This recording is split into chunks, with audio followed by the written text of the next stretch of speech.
Hello, I'm David Breeden. I'm the senior minister at First Unitarian Society of Minneapolis, a historically humanist congregation, and this is Coffee and Wisdom. This week we've been looking at satirical religions to take seriously. Well, now, why do we want to take them seriously? Well, a major purpose served by religions is to make sense of reality. I think we can say that is fairly one of the reasons anyway. And perhaps parody religions serve to help us make sense of religion, if that makes sense. And then there are those who we can't be sure about. There are some parodies that may or may not be parodies. And that's one of the interesting things about parody religions. How seriously do the creators of them think of them? And also, how seriously do the adherents of them think of them? Are the adherents joking? Are they serious? Are they serious but not making sense? Perhaps using psychedelic drugs. There a lot of these religions are saying, "Wow, this is so cool," and that kind of stuff. Or another thing, and maybe are they joking and serious, confused, using psychedelic drugs and grasping deep truths? So, are some of these getting at something? And that's a good question. The main one I want to talk about today is Discordianism. Discordianism depends upon a book called Principia Discordia. The first edition appeared in 1963. Several have appeared since that time, and they have been written by two fellows, Carey Thornley and Greg Hill. Carey Thornley calls himself Lord Omar Khayyam Ravenhurst, and Greg Hill Malaclips the Younger. If you look at the Malaclips here, you might see something going on. Mal is bad, and eclipse is revelation. So are these bad revelations, or are the revelations bad? It's a good question, or maybe both. All right, so this is the cover of the 1964 edition, Principia Discordia, and this is a quote. Discordianism is either an elaborate joke disguised as a religion, or a religion disguised as an elaborate joke, or maybe both. Again, because that's kind of what Discordianism is all about, is the both and. Well, here is the premise of the ideas that are going into the religion anyway.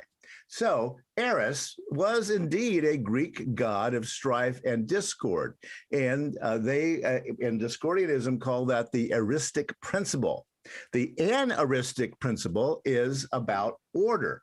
Now, both of these are only illusions, okay? Order and disorder are only illusions. You with me so far? Apparent order and apparent disorder are both false human concepts.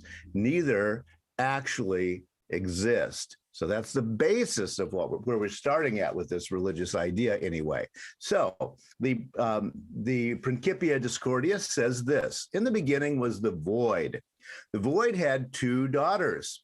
Eris, also known as Discordia, is being itself, all right? And she was born pregnant, full of possibilities. And Eris, also known in Greek mythology as Harmonia, harmony, right, represents non-being itself, sterility, the lack of possibilities, of creativity. Now, in jealousy, within the Discordian idea anyway, Eris begins making existing things, those things that Eris has created, be non-existent. And one of those is then the creation of death, which makes living things non-existent. Now, later on, these two sisters have a brother by the name of Spirituality. Are you with me so far? Okay, well, Eris appears in Greek mythology, actually does. She possesses some golden apples, which she uses to create discord. And you will see this golden apple with a K on it in Discordian materials. But there are several actual Greek myths having to do with Eris. The K stands for Callisti, to the most fair. Now, that may ring some bells. Who's the fairest of them all? And indeed, Sleeping Beauty, and Snow White both contain elements of the apple of discord myth, as does the Garden of Eden story as told in Christian tradition, remembering that the apple itself is never called an apple. So we've got this poison apple, or this apple of discord, that's quite embedded in human mythological thinking. And one of the symbols of Discordianism is indeed something that looks kind of like a yin-yang symbol. We've seen that in Dudism as well, right? With this golden apple of discord, Callisti, and also a pentagon five-sided, which is part of the numerology of this particular tradition. One of the symbols you're going to see is a smiley face with three black circles instead of just two. And this is the Committee for the Surrealist Investigation of Claims of the Normal. So we're going to go looking for claims of the normal. Eris in the Principia Discordia is quoted as saying, I am chaos. I am the substance from which your artists and scientists build rhythms. I am the spirit with which your children and clowns laugh in happy anarchy. I am chaos. I am alive. And I tell you that you are free. So that's Eris, the goddess of Discordianism. And so you'll see some memes like this out there, meaningless in some sense, true and false in some sense, true and meaningless in some sense, false and meaningless in some sense, and true and false and meaningless in some sense. So you get the idea. We're going to be dealing with discord, chaos, anarchy, and ideas of true, false, and the both and ideas. One of the founders of Discordianism, Carrie Thornley, said, what we imagine is order is merely the prevailing form of chaos. All right. So what we imagine is order is merely the prevailing form of chaos. Therefore, everything is chaos. He goes on to say this. Before I was a Discordian, I took life much too seriously. When you take life too seriously, you start to wonder what the point of it all is. When you wonder what the point of it is in life, you fall into a trap of thinking there is one. When you think there is a point, you finally realize there is no point. And what point is there in living like that? Nowadays, I skip the search for a point and find instead the punchlines. So the jokes that make up our actual reality. Eris may or may not want you. This is a recruiting poster for the Discordians. No, you don't have to join. As a matter of fact, if you look on the right, doing your own thing and having your own good time brings you closer to the goddess than any belief system or dogma, even ours, will ever take you. And a little note here, if you figure the goddess really needs you, just consult your pineal gland and go hug a tree. The pineal gland, some of you probably know, if you know Western philosophy, was the seat of reason according to Descartes. Certainly a disproven theory, but something that the Discordians find interesting anyway. There are Discordian comics out there. The only difference between a rut and a grave is their dimensions. Something to remember. And this poster, and this again, this reveals a lot about Discordianism in its first incarnation. Very San Francisco, very 1960s poster art. R. Crumb was a member or a friend of the group for when he was alive, and of course, one of the central comics people from San Francisco back in the good old days. So this is what Nietzsche is saying in this poster. It's a little difficult to read the way it's written.